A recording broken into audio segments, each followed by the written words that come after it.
ಬಸವರಾಜ್ ಯತ್ನಾಳ್ರವರು ಬಹಳ ಗಂಭೀರವಾದಂಥ ಪ್ರಶ್ನೆಯನ್ನು ಎತ್ತಿದ್ದಾರೆ.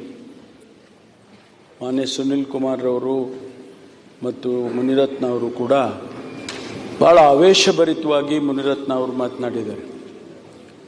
ಇದು ಬಹುಶಃ ಈ ಸದನದ ಪ್ರತಿಯೊಬ್ಬ ಸದಸ್ಯನ ಪ್ರಶ್ನೆ. ಒಬ್ಬರಿಗಾಯಿತು ಇಬ್ಬರಿಗಾಯಿತು ಅನ್ನೋದು ಬರೋದಕ್ಕಿಂತ ಹೆಚ್ಚಾಗಿ ಇದಕ್ಕೆ ಒಂದು ಫುಲ್ ಸ್ಟಾಪ್ ಹಾಕಬೇಕು. ಯಾಕೆಂದರೆ ಕರ್ನಾಟಕದ ವಿಧಾನಮಂಡಲ ಏನಿದೆ ಇಡೀ ದೇಶದಲ್ಲಿ ಭಾಳ ಗೌರವವನ್ನು ಸಂಪಾದನೆ ಮಾಡಿರ್ತಕ್ಕಂಥದ್ದು. ಈ ಸದನದ ಸದಸ್ಯರು ಭಾಳ, ನಮ್ಮ ತಂದೆಯವರು ಕೂಡ 52ರಲ್ಲಿ ಮೇಲ್ಮನೆಯ ಸದಸ್ಯರಾಗಿದ್ದರು.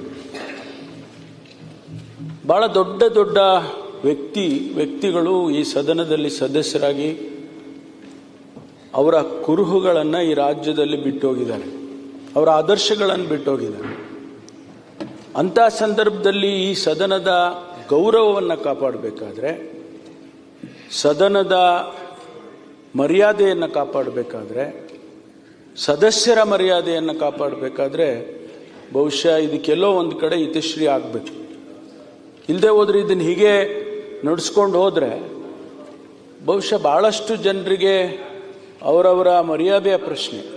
ಹಾಗಾಗಿ ನಾನು ಮಾನ್ಯ ರಾಜಣ್ಣನವರು ಏನು ಪ್ರಸ್ತಾಪ ಮಾಡಿದ್ದಾರೆ, ಅವರು ನನಗೆ ಒಂದು ಮನವಿಯನ್ನು ಕೊಡ್ತೇನೆ ಅಂತ ಹೇಳಿದ್ದಾರೆ. ಆ ಆಧಾರದ ಮೇಲೆ ನಾನು ಒಂದು ಉನ್ನತ ಮಟ್ಟದ ತನಿಖೆಯನ್ನು ಆದೇಶ ಮಾಡ್ತೇನೆ ಮಾನ್ಯ ಸಭಾಪತಿಗಳೇ. ಅದು ಗೊತ್ತಾಗಲಿ, ಇದು ಯಾವ ರೀತಿ, ಇದು ಸತ್ಯಾಸತ್ಯತೆಯನ್ನು ನಾವು ತಿಳ್ಕೋಬೇಕಾಗ್ತದೆ. ಹಾಗಾಗಿ ಇದು ಗೊತ್ತಾಗಲಿ ಅಂತ ಹೇಳಿ ನಾನು ಒಂದು ಉನ್ನತ ಮಟ್ಟದ ತನಿಖೆಯನ್ನು ಆದೇಶ ಮಾಡ್ತೇನೆ.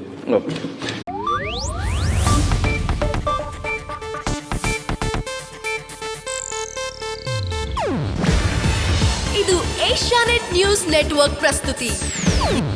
ನೀವು ನೋಡ್ತಿದ್ದೀರಾ ಏಷ್ಯಾನೆಟ್ ಸುವರ್ಣ ನ್ಯೂಸ್.